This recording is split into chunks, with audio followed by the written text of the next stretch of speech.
गेल्या काही दिवसांपासून उकाड्याने परेशान असलेल्या पंढरपूर शहर व ग्रामीण भागातील नागरिकांना पावसाने चांगलाच दिलासा दिल्याचे पाहावयास मिळाले।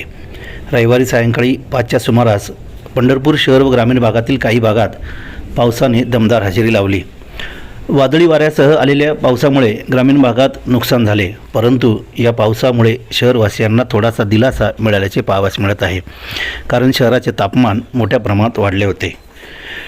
पाऊस पडल्यानंतर पंढरपूर शहरात मात्र नेहमीप्रमाणे भाविकांची हाल झाल्याचेही पाहावयास मिळाले, कारण पावसाचे पाणी रस्त्यावर आले आणि रस्त्यावर शेततळ्यांचे स्वरूप प्राप्त झाले होते। या पाण्यातून वाट काढताना भाविकांना मोठा मनस्ताप सहन करावा लागला। उकाड्याने परेशान झालेल्या शहरवासियांना व ग्रामीण भागातील शेतकऱ्यांना या पावसाने दिलासा दिला आहे आणि पावसाची दमदार हजेरी रविवारी सुट्टीच्या दिवशीही जागल्यामुळे नागरिकांमधून समाधान व्यक्त केले जात आहे।